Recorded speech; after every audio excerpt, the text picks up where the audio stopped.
Posible raw na mag-rollback ng hanggang 3 piso kada litro ang diesel sa susunod na linggo. Bukod pa dyan, aarangkada na ang fuel subsidy na 10 piso naman kada litro para sa mga PUV driver. Habang ang mga pasahero, bibigyan naman ng 20% na discount sa pamasahe. Narito ang report ni Gerard de la Peña. This is Iranian Sepan Navy Station. You need to receive permission from Iranian Sepan Navy for passing through the strait. Any vessel trying to transit in through the strait without our permission will be targeted and destroyed.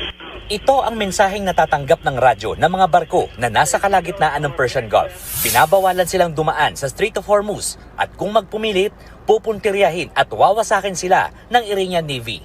May kuha rin ang mga Pinoy seafarer ng mga larawan ng mga lumilipad na missile habang nasa gitna ng Persian Gulf. Ganitong sitwasyon sa lugar kahit pa nag-anunsyo na ng tigil putukan ang Amerika at Iran. Medyo nakakatakot kasi kahapon meron ng pronouncement. Yesterday may pronouncement na about ceasefire. Pero in reality, on the ground, iba yung nangyayari doon. Meron pa rin mga missiles, especially sa Lebanon, sa Kuwait, sa UAE, na naglalabasan pa rin at nagliliparan, which is right now, it's a risk really for seafarers. Dahil dito, bahagyang tumaas ang presyohan ng langis sa world market. Sa kabila niyan, posible pa rin magkaroon ng rollback sa susunod na linggo.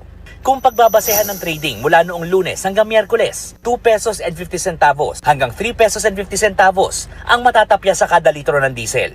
Posibleng pisong tapyas naman o walang pagbabago sa kada litro ng gasolina. Pero baka magbago pa yan at posibleng mas mababa pa ang rollback ayon sa source ng News 5 sa industriya. Dismayado naman ang mga transport group. Pangloloko na naman ito sa mga tsuper, sa taong bayan, na ang laki nung ibinaba sa world market. Nagbaba na sir ito. So dapat, dati kapag ka may forecast na may gulo, yung pangalawang araw pa lang nagtataas na sila ng presyo. Pero ngayon nagsabi na bumaba. Ayaw naman nilang magbaba. Yung pagbaba na yan, sir, parang parang masama pa yung loob ng mga oil companies. May mga battery stock pang dapat tumusin na good for 2 months. Ito ngayon, bumaba na sa world market. Sasabihin nila, binili nung mataas ang crudo, kanya mataas pa rin ang kanilang pagbebenta. Kanya manipis ang rollback. Kasabay ng posibleng rollback next week, aarangkada na rin sa April 15 ang service contracting program. Mismong si Pangulong Bongbong Marcos na ang nag-anunsyo niyan. Sa ilalim ng programang ito, babayaran namin ang ating mga operator at driver ng mula 40 pesos hanggang 100 piso kada kilometro. Dagdag ito sa kanilang kita mula sa pamasahe. Para naman sa mga pasahero, magkakaroon ng hindi bababa sa 20% discount ang lahat. Ang mga ruta raw na sakop ng programa ay yung mga nakatuon sa lugar na may connection sa tren at pangunahing ruta ng mga bus. Matutulungan daw nito ang 50,000 na PUV, 1,000 operators at 15 million na pasahero. Ipatutupad ang programa kapag hindi rush hour.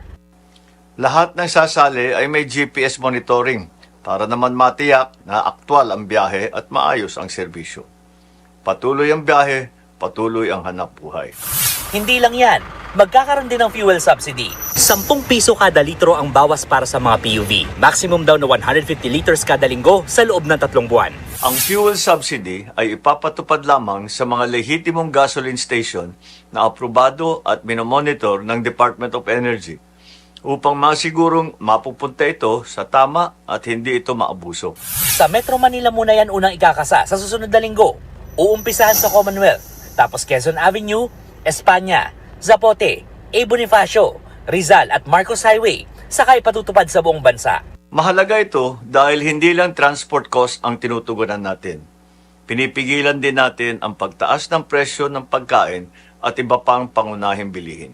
Nagbabalita mula sa Frontline, Gerard de la Peña, News 5. Mga kapatid, ako po si Ruth Cabal. Dito tayo sa totoo, dito tayo sa True FM.